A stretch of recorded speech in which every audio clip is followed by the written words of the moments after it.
Prometric is a professional testing facility, and this is considered a professional test, so it is monitored. You will sit down at a computer. When you go there and go in, you will not be allowed to take anything with you. So ladies, leave your purses in the car.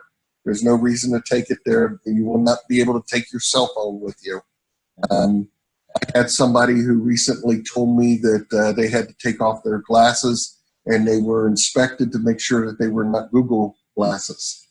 So they will make sure there's any possible way to make sure that people are not cheating. So you may have to roll up your pants legs and your sleeves on your arms. They provide paper and pencil and probably a calculator at the computer where you sit down. When you do sit down and take that, the person next to you may not be taking an IIBA exam. They may be taking their Series 6 securities exam or a PMI exam or any other professional exam. But somebody will also be there. They'll be monitoring everybody in the room, taking exams, make sure that you're not cheating, that you're not talking with others. I believe you are permitted to leave the room for a bathroom break or what, but that 3.5 hour clock does not stop. So, any break you may take, it counts in that 3.5 hours. So plan on not taking a break is the easiest way to do it. Plan to do and however long it takes you. I've heard people say they've done it in as little as an hour. I've heard people take the entire 3.5 hours. So, whatever time it takes you, plan on doing that. And now where I went and took the exam, they had little lockers on the outside of the room. So anything that I had, even my watch, they had me take that off. And I didn't have my cell phone with me in there. So they had me put it in the locker, locked it up, and I took the key with me into the room. So I knew my stuff was secured.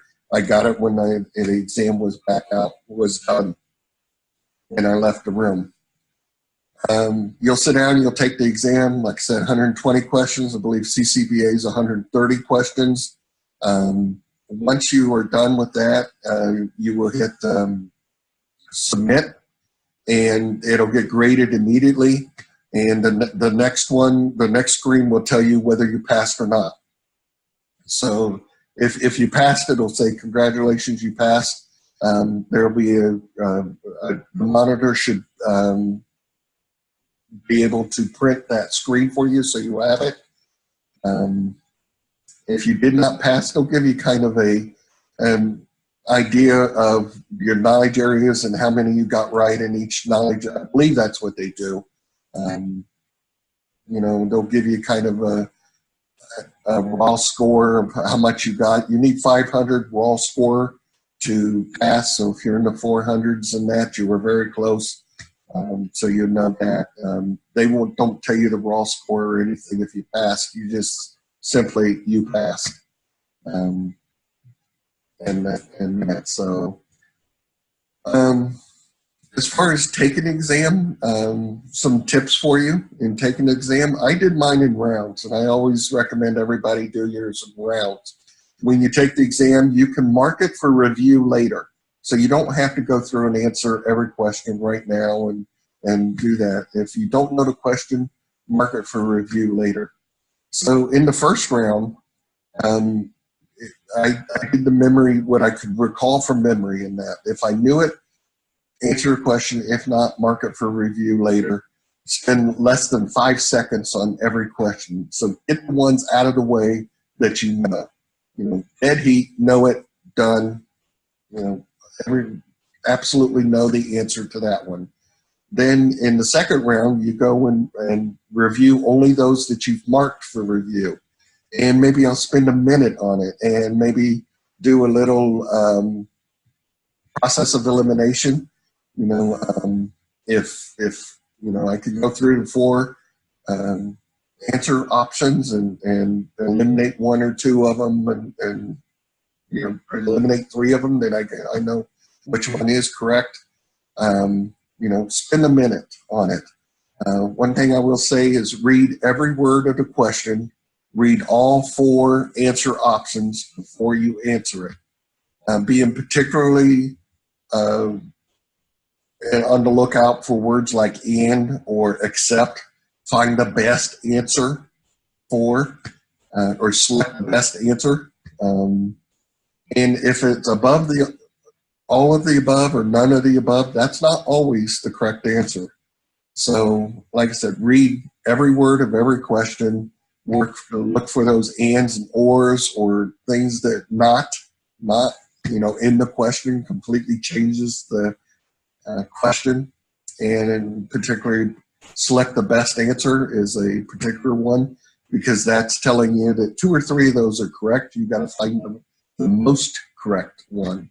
So I always consider those a little bit harder.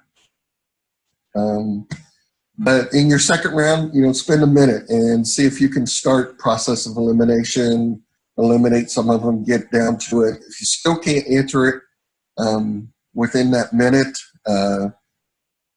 go on to the next one. Leave it for round 3 and get through round two and get those that you're pretty sure of, that you can get with a little bit of thought, you can get to the answer, get those done. In round 3, you may spend 5 minutes, on a question. Do a lot more process of elimination. If it determines if it's thought process, you got to think through a process.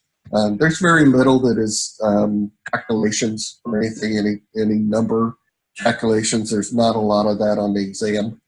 I don't remember any of it on the exam, but I won't say that there's none. But in round 3, spend 5 minutes or so on each exam, think through a process, do a little more process elimination, see if you can get to the answer. And then in round 4, you take as much time as you need, but I would say no more than 10 minutes on an exam. And as you go through each round, you know how many questions you've answered and how many, when you look at starting a new round, you should be able to see how many more questions you have marked for review. So once in your round 2 and 3, you've marked the answer, make sure you mark it as not for review later. Remove that marking so you don't review it in round 3 or round 4. And whenever you answer a question, do not go back and change your answer. So, especially those that you got done in round 1, you knew the answer less than a minute, dead heat, got absolutely know that answer. You don't want to go back and change that answer. So go through these rounds. Don't go back, change an answer. When you get complete, make sure you answer every question. If you didn't answer it, it's wrong. If you did answer it, it might be right. So there's really no penalty for getting it wrong, except that you don't get to the passing score.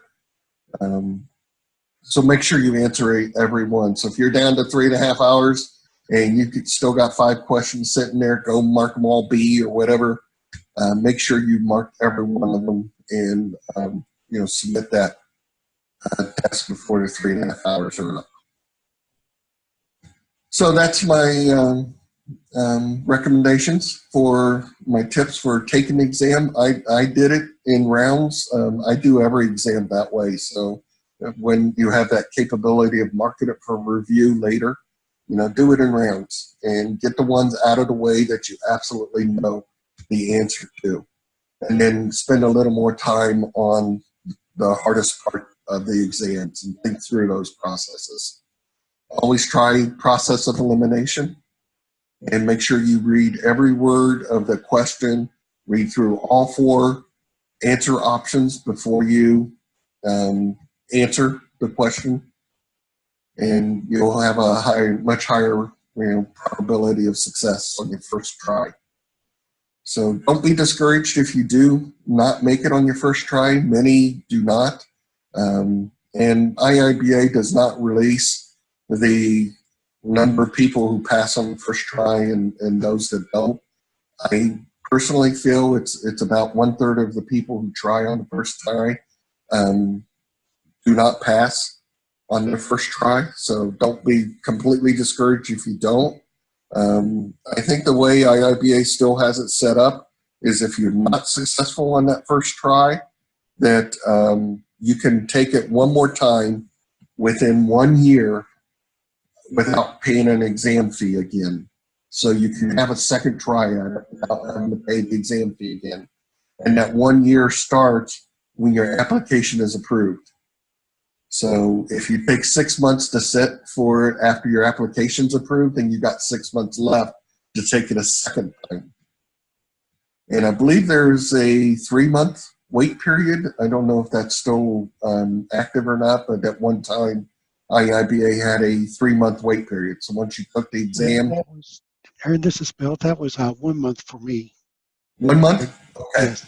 So they may have reduced it to 1 month in that. I know at one time, like right after they changed it to version 3, or actually it was right before it was changing over to version 3 and people were trying to squeeze in to pass it on version 2, they canceled the wait period altogether. They waived that for everybody who was in the last 2 months before it was to switch over to version 3. So if you failed, you could go back within a week and try it again. So, but it seems that if Bill's correct, it's 1 month now. So if you're not successful that first time, you won't be able to schedule an exam date for a month.